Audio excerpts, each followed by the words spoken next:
स्वागत है आपका दोस्तों बिहार न्यूज में। मैं हूं फिर दोस्त गनी और आप देख रहे हैं केडीबी लाइव। दोस्तों आज हो चुका है मंगलवार 17 जून 2025। तो आज की पूरे बिहार की टॉप न्यूज लेकर आए हैं आपके लिए। वीडियो शुरू करने से पहले आपसे रिक्वेस्ट है कि अगर आप पहली बार इस चैनल पर आए तो चैनल को सब्सक्राइब करिए, बेल आइकन को प्रेस कर दीजिए और साथ ही वीडियो को लाइक कर दीजिए, अपने दोस्तों के साथ शेयर भी कीजिए। तो चलिए चलते हैं आज की खबरों की ओर। दोस्तों आज बिहार न्यूज की शुरुआत सबसे पहले पीएम किसान योजना की खबर से शुरुआत करते हैं, क्योंकि बहुत से लोग पीएम किसान योजना की 20वीं किस्त का इंतजार कर रहे हैं। 9 करोड़ किसानों के लिए पीएम किसान योजना के तहत एक बड़ी खुशखबरी सामने आई है, हम आपको भी बताएंगे। दरअसल बात यह है कि पीएम किसान योजना पूरे भारत में किसानों को महत्वपूर्ण वित्तीय सहायता प्रदान करती है। केंद्र सरकार की इस पहल के तहत पात्र किसानों को सालाना 6,000 रुपये मिलते हैं, जो 2,000 रुपये करके 3 किस्तों में दिए जाते हैं। वहीं पर 19वीं किस्त फरवरी 2025 में जारी की गई थी, इसलिए किसान 20वीं किस्त के जारी होने का बेसब्री से इंतजार कर रहे हैं। 20वीं किस्त का इंतजार कर रहे करोड़ों किसानों के लिए अच्छी खबर है। मीडिया रिपोर्ट्स के मुताबिक पीएम किसान सम्मान निधि योजना की 20वीं किस्त 20 जून 2025 को किसानों के खाते में जमा होने की उम्मीद है। हालांकि सरकार की ओर से इसकी कोई भी आधिकारिक पुष्टि नहीं की गई है। रिपोर्ट्स बताती है कि 9 करोड़ से ज़्यादा किसान 20वीं किस्त का इंतजार कर रहे हैं। लाभार्थियों को सलाह दी जाती है कि सुनिश्चित करें कि उनका ई-केवाईसी, आधार सीडिंग और फिर भूमि रिकॉर्ड सत्यापन पूरा हो गया है। आपको बता दूं कि पीएम किसान एक केंद्रीय क्षेत्र की योजना है, जिसका 100% फाइनेंस सरकार द्वारा किया जाता है। इस योजना के तहत सभी भूमिधारक किसान परिवारों को 3 समान किस्तों में हर साल 6,000 रुपये दिए जाते हैं। क्या मुसलमान इससे पहले जेडीयू को वोट नहीं दिया है? ये कहना किसी और का नहीं बल्कि बड़े नेता का है। दरअसल बात यह है कि कटिहार में जेडीयू के राष्ट्रीय महासचिव मनीष वर्मा का आगमन हुआ।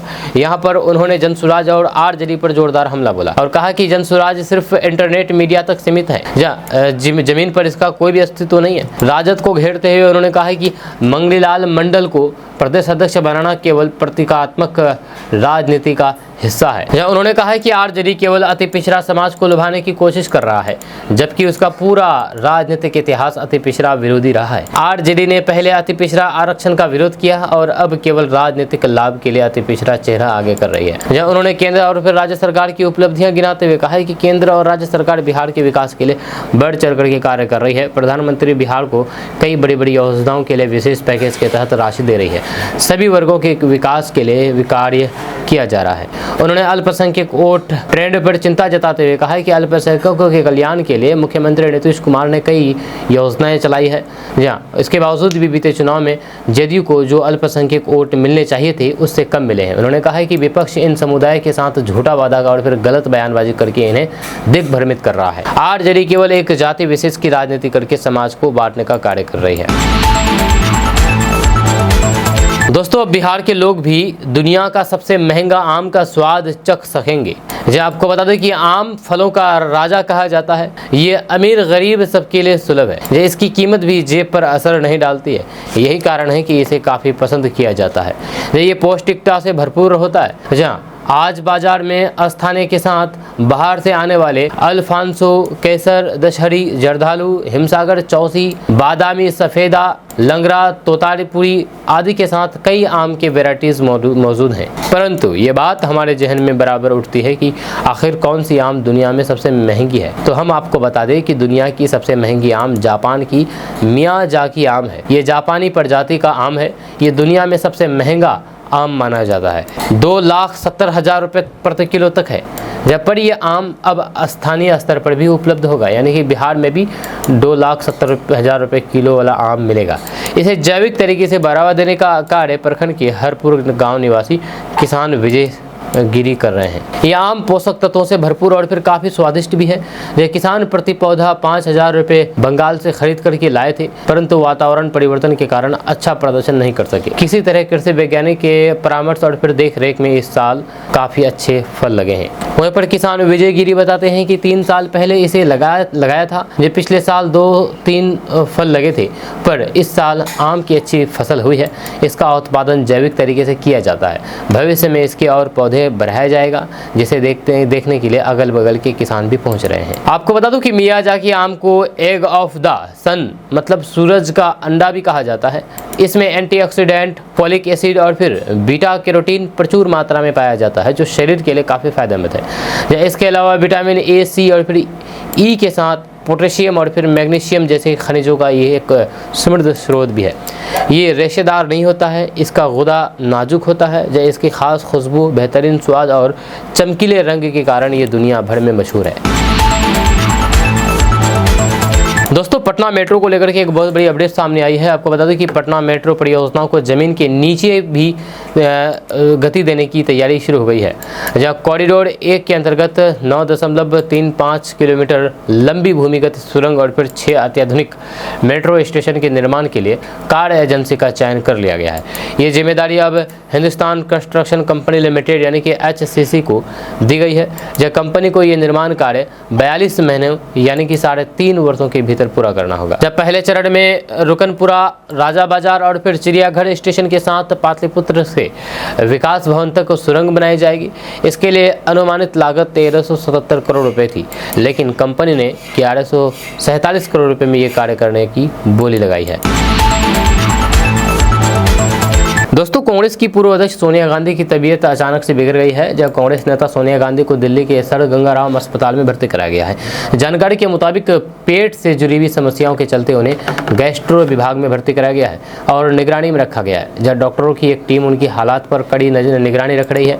जब आपको बता दें कि सर गंगाराम अस्पताल के चेयरमैन डॉक्टर अजय स्वरूप के अनुसार कांग्रेस संसदीय दल की अध्यक्ष सोनिया गांधी को रात 9 बजे सर गंगाराम अस्पताल में पेट से संबंधित समस्या के लिए सर्जिकल गैस्ट्रोलॉजी विभाग में भर्ती कराया गया है, जहां उनकी हालात फिलहाल स्थिर है और फिर डॉक्टर उनके स्वास्थ्य पर कड़ी निगरानी रख रहे हैं। आपको जानकारी के लिए बता दें कि कुछ दिन पहले भी सोनिया गांधी की तबीयत अचानक बिगड़ गई थी और उन्हें एक अस्पताल में भर्ती कराया गया था।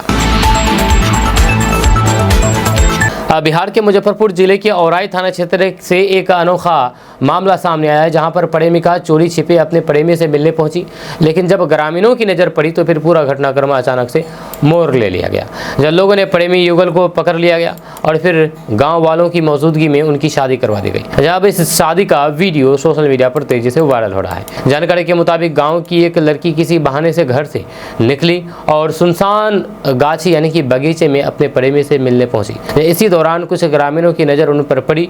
जब लोगों ने दोनों को आपत्तिजनक हालात में देखा तो उन्हें पकड़ लिया और फिर पूछताछ की गई। जब पूछताछ में दोनों ने एक दूसरे से प्रेम होने और फिर बालिग होने की बात स्वीकार की है। दोनों ने कहा है कि वे शादी करना चाहते हैं। इसके बाद गांव में मौजूद लोगों ने लड़की के परिजनों को बुलाया और फिर दोनों की रजामंदी से शादी करा दी गई। दोस्तों, बेरोजगारी के मुद्दे पर कन्हैया कुमार ने हल्ला बोला है। जहां आपको बता दें कि बढ़ती बेरोजगारी पर कन्हैया कुमार ने कहा कि मैं गहरा रोष प्रकट करता हूं। हम शासन, प्रशासन और फिर सरकार से अपील करते हैं कि या तो आप बिहार के लोगों को रोजगार और नौकरी दें, नहीं तो फिर उन दफ्तरों को बंद कर दें जो बेरोजगारी और फिर नौकरी के सवाल पर कोई भी कार्रवाई नहीं कर रहे हैं। ये बातें कन्हैया कुमार ने कही है बिहार में एक कार्यक्रम के दौरान। इसी दौरान कांग्रेस पार्टी के वरिष्ठ नेता एवं पूर्व MLC प्रत्याशी मोहम्मद इम्तियाज नूरानी के आह्वान पर एक कार्यक्रम का तय किया गया था।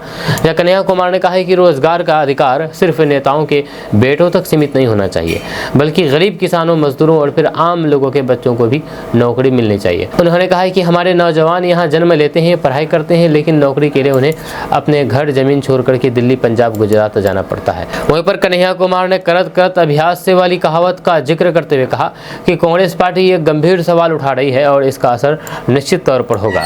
उन्होंने सरकार पर पलायन को बढ़ावा देने का भी आरोप लगाते हुए कहा कि जो सरकार लोगों को पलायन करवा रही है, हम उस सरकार का ही पलायन कर देंगे। उन्होंने कहा है कि अगर इस देश में सिर्फ नेताओं के बेटों को रोजगार मिलेगा तो हम वैसे नेताओं को बेरोजगार बनाएंगे। उन्होंने कहा है कि कांग्रेस पार्टी पर परिवारवाद का आरोप लगाने वाले अमित शाह से भी सवाल कीजिए कि आपका बेटा BCCI का अध्यक्ष है, क्या ये परिवारवाद नहीं है? उन्होंने कहा है कि भाजपा जातिवाद का जहर खोल करके लोगों को आपस में बांटना चाहती है। देश में GST लागू करने का राहुल गांधी ने विरोध किया था।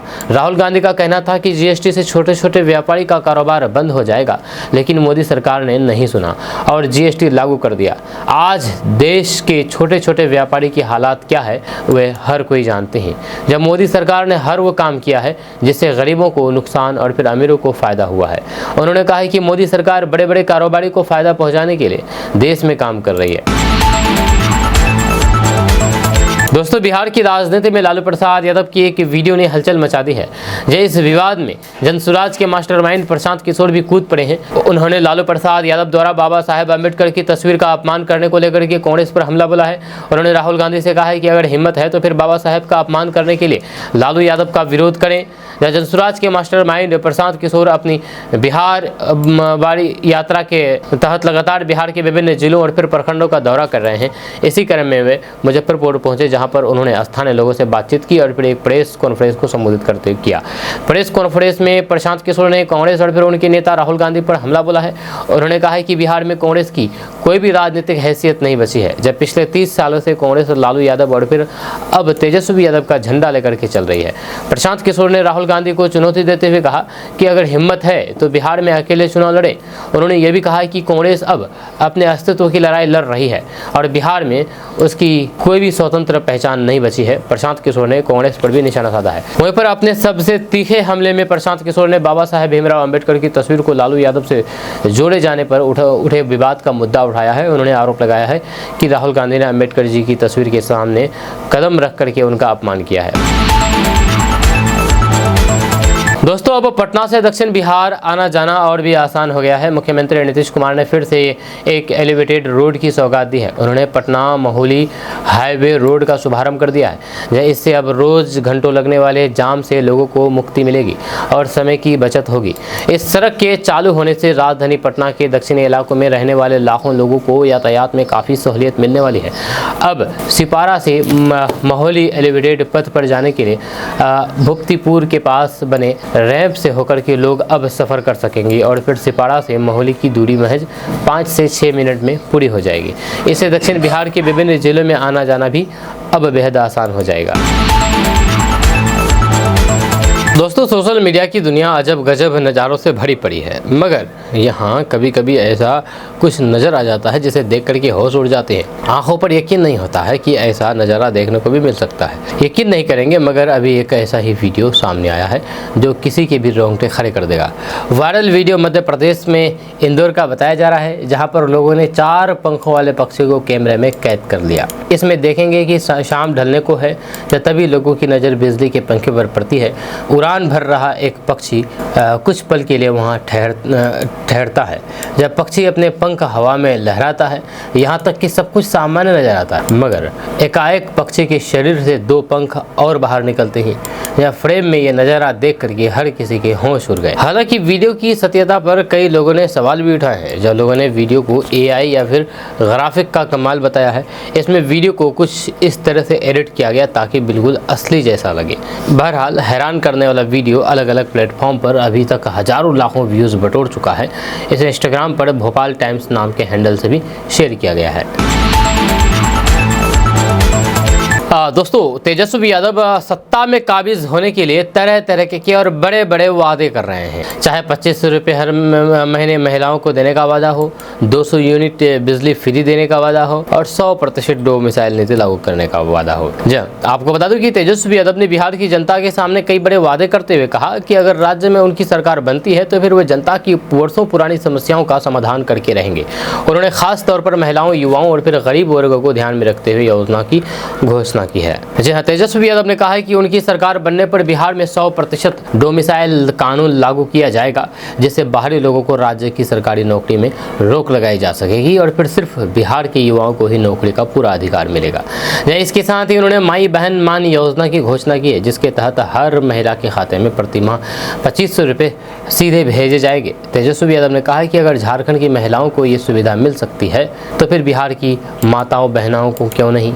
इसके अलावा उन्होंने वादा किया है कि उनकी सरकार बनने पर हर परिवारों को 200 यूनिट तक मुफ्त बिजली दी जाएगी। गैस सिलेंडर की कीमत घटा करके 500 रुपये कर दी जाएगी और स्मार्ट मीटर से जुड़ी हुई परेशानियों को दूर किया जाएगा। वहीं पर युवाओं के लिए उन्होंने कहा है कि लाखों नौकरियां उपलब्ध कराई जाएगी, फॉर्म भरने की कोई भी फीस नहीं ली जाएगी और फिर परीक्षा केंद्र तक आने जाने का किराया भी सरकार उठाएगी। पेपर लीक की घटनाओं को लेकर के उन्होंने मौजूदा सरकार पर निशाना साधते हुए कहा है कि सरकार अपनी जिम्मेदारियों से भाग रही है। वहीं पर तेजस्वी यादव ने बिहार को देश का सबसे गरीब राज्य बताते हुए सवाल उठाया है कि ऐसे राज्य में देश के सबसे महंगी बिजली क्यों मिलती है। उन्होंने कहा कि जनता अब बदलाव चाहती है और न्याय की सरकार बनाएगी। दोस्तों, बिहार में विधानसभा चुनाव से पहले राष्ट्रीय जनता दल यानी कि आरजेडी ने अपना नया प्रदेश अध्यक्ष चुन लिया है। मंगनी लाल मंडल राष्ट्रीय जनता दल यानी कि आरजेडी के नए बिहार प्रदेश अध्यक्ष बने हैं। मंगनी लाल मंडल के नए बिहार प्रदेश अध्यक्ष चुने जाने के बाद बिहार के नेता प्रतिपक्ष तेजस्वी यादव ने उनके साथ अपनी कुछ तस्वीरें एक्स पर शेयर की है। मंगनी लाल मंडल को बधाई देते हुए तेजस्वी यादव ने बताया है कि बिहार में ये पहला मौका है जब किसी अति पिछड़ा वर्ग से आने वाले शख्स को किसी भी राजनीतिक पार्टी ने अपना प्रदेश अध्यक्ष बनाया है। तेजस्वी यादव ने एक्स पर लिखा कि बिहार में किसी भी पार्टी द्वारा प्रथम बार अति पिछड़ा वर्ग से प्रदेश अध्यक्ष बनाया गया है।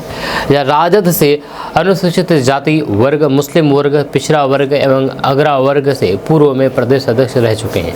अब अति पिछड़ा वर्ग से संबंध रखने वाले वरिष्ठ एवं अनुभवी समाजवादी नेता आदरणीय मंगनी लाल मंडल जी को अध्यक्ष बनाया गया है। सर्वप्रथम किसी अति पिछड़ा को प्रदेश अध्यक्ष बनाने का गौरव राजद को ही हासिल हुआ है।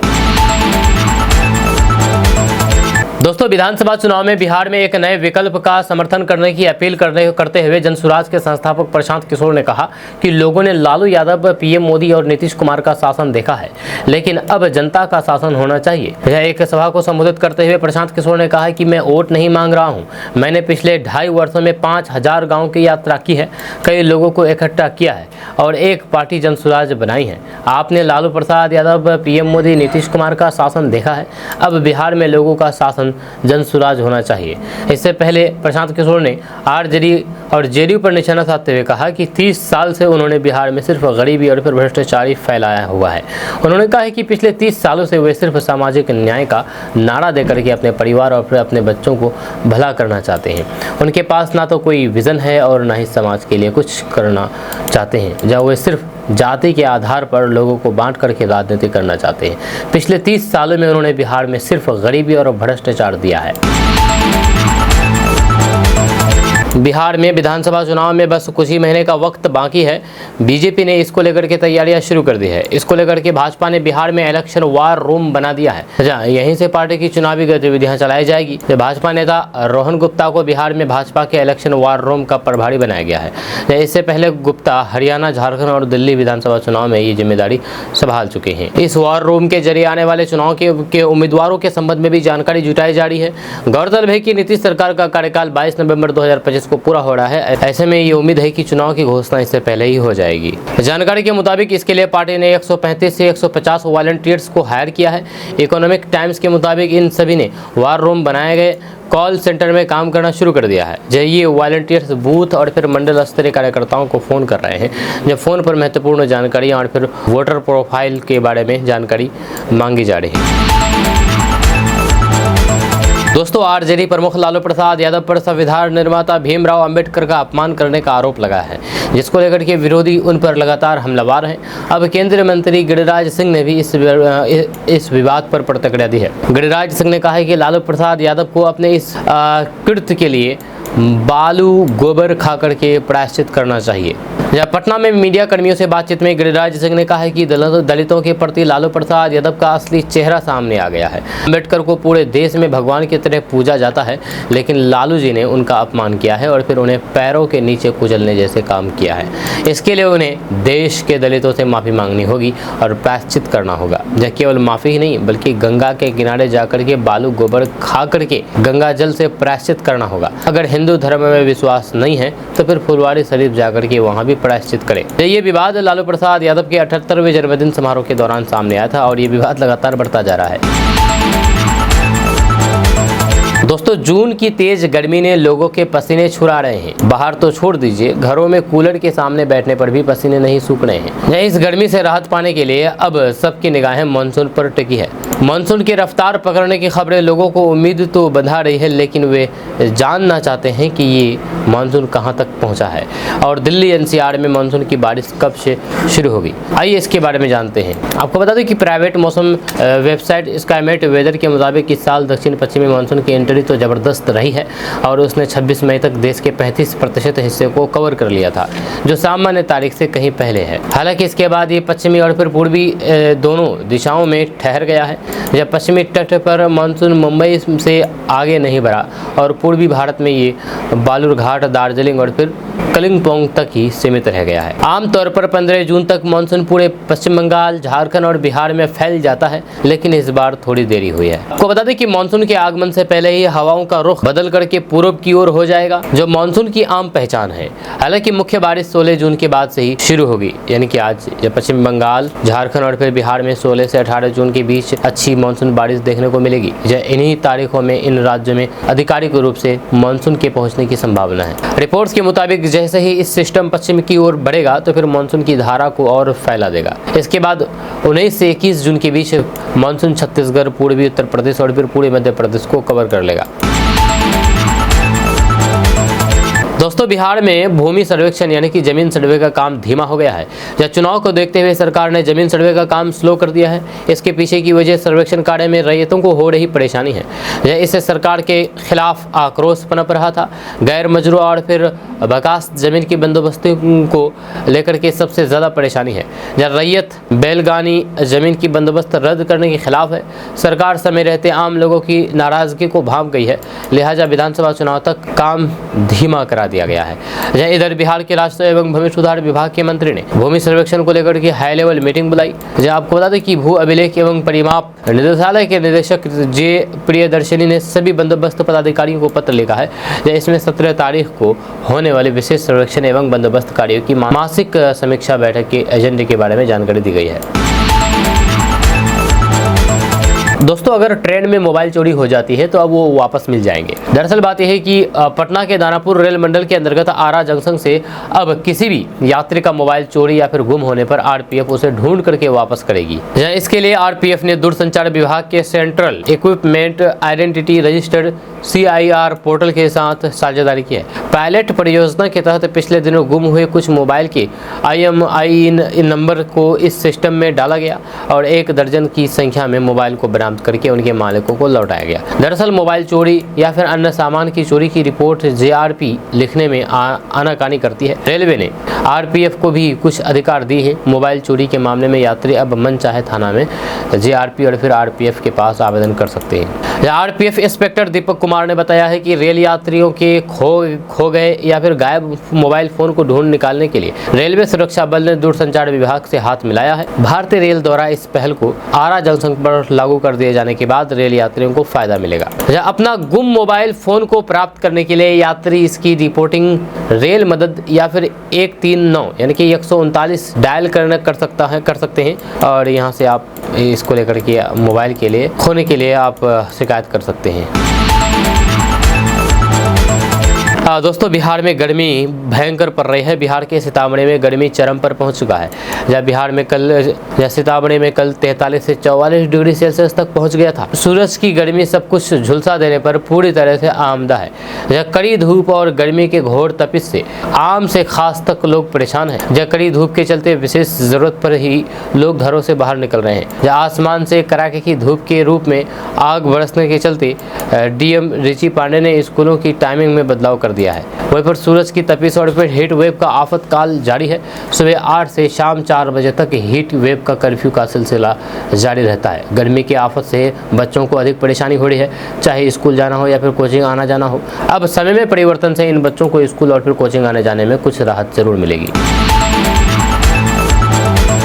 दोस्तों, शिक्षा विभाग के अपर मुख्य सचिव एस सिद्धार्थ बेगूसराय पहुंचे, जहां शिक्षा व्यवस्था की समीक्षा की गई। कई बड़े महत्वपूर्ण निर्णय ले चुके हैं। एस सिद्धार्थ के प्रयासों से बिहार में शिक्षा व्यवस्था में सुधार हो रहा है और छात्रों को बेहतर शिक्षा सुविधाएं मिल रही है। अपर मुख्य सचिव एस सिद्धार्थ ने बेगूसराय की शिक्षा व्यवस्था में सुधार के लिए सरकारी और फिर प्राइवेट स्कूलों के बीच संयुक्त मोर्चा बनाने पर जोर दिया है। उनका मानना है कि दोनों प्रकार के स्कूल मिलकर के शिक्षा की गुणवत्ता में सुधार कर सकते हैं। एस सिद्धार्थ ने बेगूसराय को एक शैक्षणिक हब के रूप में विकसित करने की बात कही है, जो पटना के निकट होने के कारण और भी महत्वपूर्ण हो सकता है। उनका उद्देश्य बेगूसराय और बरौनी को न केवल एक औद्योगिक हब बल्कि एक प्रमुख शैक्षणिक केंद्र के रूप में स्थापित करना है। उन्होंने बताया है कि सरकार ने शिक्षकों की बहाली की है और अब गुणवत्तापूर्ण शिक्षा प्रदान करने पर ध्यान केंद्रित किया जा रहा है। इस साल होने वाले बिहार विधानसभा चुनाव की तैयारी में लगी बिहार कांग्रेस अब अपनी मजबूत सीटों की पहचान में जुट गई है। यह नई पार्टी ने अपने विधायकों के क्षेत्र में किए गए कामों का आकलन भी शुरू कर दिया है। जहां कांग्रेस ने पार्टी के महत्वपूर्ण नेताओं की करीब 3 घंटे चली मैराथन समीक्षा बैठक में सीट और फिर विधायकों के क्षेत्र में किए गए विकास कार्यों पर लंबी चर्चा हुई। जब पटना के एक स्थानीय होटल में हुई इस बैठक में वरिष्ठ नेता और फिर सांसद तारिक अनवर और राज्यसभा सदस्य डॉक्टर अखिलेश प्रसाद सिंह के अलावा प्रदेश प्रभारी कृष्ण अल्लावरू, प्रदेश कांग्रेस अध्यक्ष राजेश कुमार और फिर विधायक दल के नेता शकील अहमद खान ने उपस्थित कांग्रेस विधायकों से पिछले 4.5 साल में किए गए कार्यों की जानकारी ली है। जब पार्टी ने 17 विधायकों के क्षेत्र में किए गए कार्यों की समीक्षा की है। जब बताया कि पिछले विधानसभा चुनाव में पार्टी के 19 विधायक जीते थे, जिसमें 2 विधायक बागी होकर के एनडीए के साथ चले गए थे। दरअसल बात यह है कि असल में पिछले हफ्ते महागठबंधन कोऑर्डिनेशन कमेटी के अध्यक्ष तेजस्वी यादव ने सभी दलों से उनकी मजबूत सीटों की सूची मांगी थी। हालांकि कांग्रेस में इस मुद्दे पर मतभेद है कि कांग्रेस की मजबूत सीटों और वहां के उम्मीदवारों की सूची सिर्फ राजद नेतृत्व को दिया जाए या नहीं। दोस्तों, बिहार के कई जिलों में इन दिनों भीषण गर्मी से लोग परेशान हैं। चिलचिलाती धूप ने लोगों का जीना मुहाल कर दिया है। ऐसे में लोगों की ओर से मौसम का इंतजार किया जा रहा है। मौसम विभाग की ओर से अगले कुछ ही दिनों में मानसून की एंट्री की संभावना जताई गई है, लेकिन इस बीच कुछ जिलों में प्री मानसून जैसे हालात बनने लगे हैं। दरअसल कुछ जिलों में झमाझम बारिश हुई है, जिसके बाद लोगों को तपती गर्मी से राहत मिली है। इस बीच मौसम विभाग की ओर से अगले 2 से 3 घंटे में कुछ जिलों में तेज हवा के साथ बारिश की संभावना जताई है। मौसम विभाग के माने तो गोपालगंज और फिर सीवान जिले के कुछ भागों में अगले 2 से 3 घंटे में मध्यम दर्जे की मेघ गर्जन वज्रपात 50 से 60 किलोमीटर प्रति घंटे की स्पीड से हवा चलने के साथ भारी बारिश को लेकर के ऑरेंज अलर्ट जारी किया गया है। लोगों से सतर्क रहने की अपील भी की गई है। इन 2 जिलों के अलावा पश्चिमी चंपारण, किशनगंज, कटिहार, अररिया, भागलपुर और पूर्णिया में भी भारी बारिश का अलर्ट जारी किया गया है। दोस्तों, बिहार में बिजली कटने का झंझट अब हमेशा के लिए खत्म हो जाएगा। दरअसल बात यह है कि बिहार में ऊर्जा के क्षेत्र में सशक्त बनाने के लिए सरकार कई बड़े कदम उठा रही है। अब बिहार के ग्रिडों को हाईटेक बनाने की तैयारी शुरू कर दी गई है। बिहार में 500 मेगावाट प्रति घंटा क्षमता की बैटरी ऊर्जा भंडारण प्रणाली परियोजना की शुरुआत होगी, जिससे अब निर्बाध बिजली मिलेगी, जहां दिन रात कभी भी बिजली नहीं कटेगी। जहां इस दिशा में सरकार ने काम करना शुरू भी कर दिया है। पहले 6 ग्रिड के लिए टेंडर प्रक्रिया पूरी की गई है। आपको बता दें कि बिहार के 15 ग्रिड सब स्टेशनों पर बैटरियां लगाई जाएगी। जहां इस परियोजना के तहत बिहार के 15 ग्रिड सब स्टेशनों पर 5 से 20 मेगावाट बैटरियां स्थापित की जाएगी, जिससे बिजली आपूर्ति की गुणवत्ता में सुधार होगा और पीक डिमांड के समय लोग बैलेंस में मदद भी मिलेगी। अभी 6 ग्रिड के लिए टेंडर किया गया है, बचे हुए ग्रिड के लिए भी काम जारी है। बिहार में होने वाले विधानसभा चुनाव से पहले तैयारियां तेज हो गई है। कई पार्टियों के विशेष शीर्ष नेतृत्व का लगातार बिहार दौरा हो रहा है। इस बीच प्रधानमंत्री नरेंद्र मोदी भी ताबड़तोड़ बिहार दौरे पर आ रहे हैं। 20 जून को पीएम मोदी बिहार पहुंचेंगे और फिर सीवान जिले में बड़ी जनसभा को संबोधित करेंगे। ऐसे में उनके आगमन से पहले तैयारियां तेज हो गई है। सीवान में जिला प्रशासन की ओर से पीएम मोदी के कार्यक्रम को सफल बनाने को लेकर के पुख्ता इंतजाम किए जा रहे हैं। आपको बता दूं कि सीवान के पचरुखी प्रखंड के जसोली में पीएम मोदी पहुंचेंगे। इस दौरान बड़ी संख्या में लोगों की भीड़ उमड़ने का अनुमान लगाया जा रहा है। जानकारी के मुताबिक कार्यक्रम स्थल पर 5 बड़े-बड़े पंडाल तैयार किए जा रहे हैं। इसके साथ ही भीषण गर्मी को देखते हुए भी पुख्ता इंतजाम किए जा रहे हैं। पीने के लिए पानी की उचित व्यवस्था के साथ सुरक्षा को लेकर के हुए चाक चौबंद इंतजाम किए जा रहे हैं। इसके अलावा कार्यक्रम को लेकर के पार्टी के नेता और प्रशासन की ओर से एक के बाद एक समीक्षा भी की जा रही है। इधर बिहार में मानसून की एंट्री की संभावना 17 जून से जताई जा रही है। ऐसे में झमाझम बारिश को लेकर भी प्रबंध किए जा गए हैं। दोस्तों, नेता प्रतिपक्ष तेजस्वी यादव ने आज मुख्यमंत्री नीतीश कुमार से 5 तीखे सवाल पूछे हैं। जो तेजस्वी यादव ने कहा है कि बिहार की हालात ऐसी हो गई है कि भ्रष्ट अधिकारी बेतहाशा पैसा कमा रहे हैं। वे भ्रष्टाचार की कमाई को विदेश भेज रहे हैं। ऐसे अधिकारियों को पता है कि सरकार जाने वाली है और सरकार जाने से पहले जितना लूटना है उतना लूट लेना चाहिए। जो तेजस्वी यादव ने कहा है कि नीतीश कुमार जिन अधिकारियों को अपना वफादार मानते थे, उन्हीं अधिकारियों ने मुख्यमंत्री का साथ छोड़ दिया है। ये ये अधिकारी सिर्फ पैसा लूटने में लगे हैं। हालात ये हो गई है कि चला चली की बेला और फिर मुख्यमंत्री अकेला। जहाँ तेजस्वी यादव ने प्रेस कॉन्फ्रेंस करके कहा है कि नीतीश कुमार अचेत अवस्था में है। बिहार की हालत हर रोज बदहाल होती जा रही है। भ्रष्टाचार चरम सीमा पर है। अपराधी हर रोज पुलिस पर हमला कर रही है। मुख्यमंत्री टायर्ड हो चुके हैं। बिहार को टायर्ड मुख्यमंत्री नहीं, रिटायर्ड अधिकारी चला रहे हैं। जहाँ तेजस्वी यादव ने कहा है कि सभी स्तर के अधिकारियों की ट्रांसफर पोस्टिंग में लूट मची है। जो चरावा देता है उसे मनमाफिक पोस्टिंग मिलती है। जब ट्रांसफर पोस्टिंग का एक ही नियम है, चरावा चराइए, मनचाहा पोस्टिंग पाइए। अधिकारियों के सामने जनप्रतिनिधियों की कोई भी नहीं सुनवाई होती है। यह अधिकारियों का इतना मन बढ़ गया है कि कोई भी जनप्रतिनिधियों का फोन तक नहीं उठाते हैं। जी हाँ, तेजस्वी यादव ने कहा है कि बिहार का कोई भी असली सुपर सीएम कोई है तो वह है डीके बॉस। डीके बॉस ही सुपर सीएम है।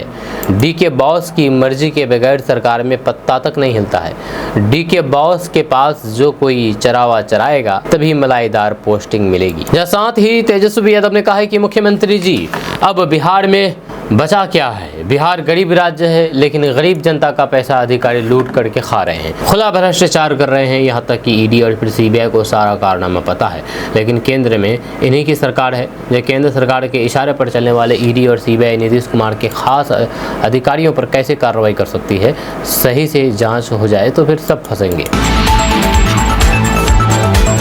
दोस्तों, बिहार की राजधानी पटना में वाटर मेट्रो सेवा शुरू होने वाली है। जब पटना में वाटर मेट्रो सेवा जमीन पर नहीं बल्कि पानी पर ये मेट्रो दौड़ेगी। जब आपको बता दें कि उप मुख्यमंत्री सम्राट चौधरी ने केंद्र सरकार से जल परिवहन और फिर नदी पर्यटन को बढ़ावा देने के लिए पटना वाटर मेट्रो सेवा शुरू करने की मांग की है। उन्होंने कहा कि जिस तरह मुख्यमंत्री नीतीश कुमार के आग्रह पर प्रधानमंत्री मोदी ने पटना मेट्रो परियोजना को उपहार दिया है, उसी तरह वे पटना वाटर मेट्रो का भी आशीर्वाद देंगे।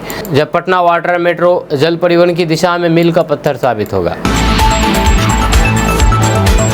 दोस्तों, बिहार कैडर के 2021 बैच के युवा आईपीएस अधिकारी भानु प्रताप सिंह इन दिनों अपने कड़क तेवर और दबंग कार्यशैली को लेकर के चर्चा में हैं। उन्हें पटना का सिटी एसपी बनाया गया है। जहाँ दाहिना हाथ जेब में डाले जब वे सड़क पर निकलते हैं तो अपराधी रास्ता बदल लेते हैं। लाठीचार्ज एक्सपर्ट और फिर दबंग अफसर जैसे उपनामों से चर्चित भानु प्रताप की छवि अब जनता के बीच फिल्मी सिंघम जैसी बनती जा रही है। जब भानु प्रताप मूल रूप से उत्तर प्रदेश के फतेहपुर सीकरी के रहने वाले हैं और उन्होंने 2018 से 2020 तक लगातार 3 बार यूपीएससी परीक्षा पास की। जब हिंदी साहित्य को वैकल्पिक विषय चुन करके उन्होंने यूपीएससी और फिर सिविल सेवा दोनों में सफलता हासिल की है। जब उनके पास हिंदी साहित्य में मास्टर्स की डिग्री भी है। आपको बता दो कि यूपीएससी और सिविल सेवा के बारे में जहाँ हमने बात की है, वहाँ पर यूपीएससी ने बल्कि यूपीपीसीएस और सिविल सेवा दोनों में सफलता हासिल की है। जहाँ आपको बता दो कि आईपीएस बनने के बाद नालंदा में प्रशिक्षण से कैरियर की शुरुआत करने वाले भानु प्रताप सिंह की पहली बड़ी पोस्टिंग मुजफ्फरपुर में टाउन एसएसपी के रूप में हुई। जब वहां पर उन्होंने सड़कों पर नेतागिरी नहीं चलने देने की सख्त चेतावनी दी थी, जो वायरल वीडियो के जरिए सुर्खियों में आई। जब उनकी साफ और कठोर भाषा के पीछे एक स्पष्ट संदेश था, अपराध और राजनीति की सांठगांठ को किसी सूरत में बर्दाश्त नहीं किया जाएगा।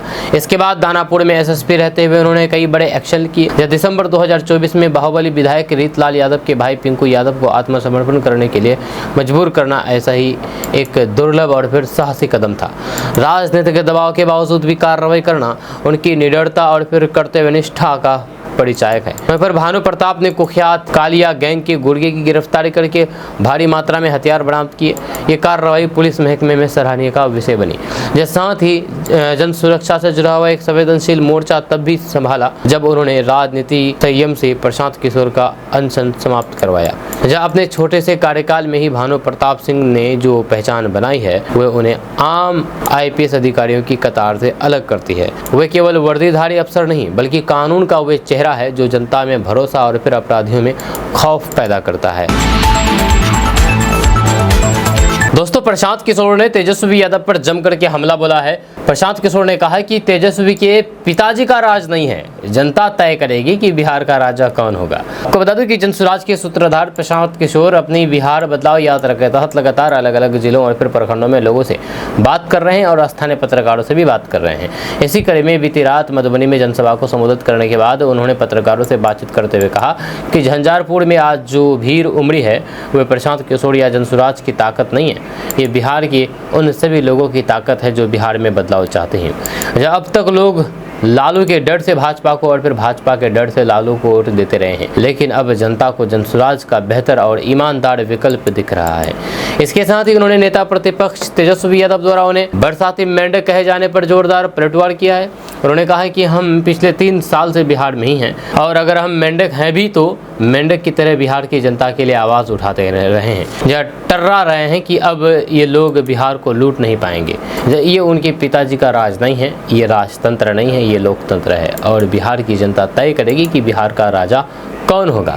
ये कहना है प्रशांत किशोर का। आपका इसके बारे में क्या कहना है नीचे कमेंट बॉक्स में कमेंट करके जरूर बताइएगा। मिलते हैं नेक्स्ट वीडियो के साथ। जय हिंद, जय भारत।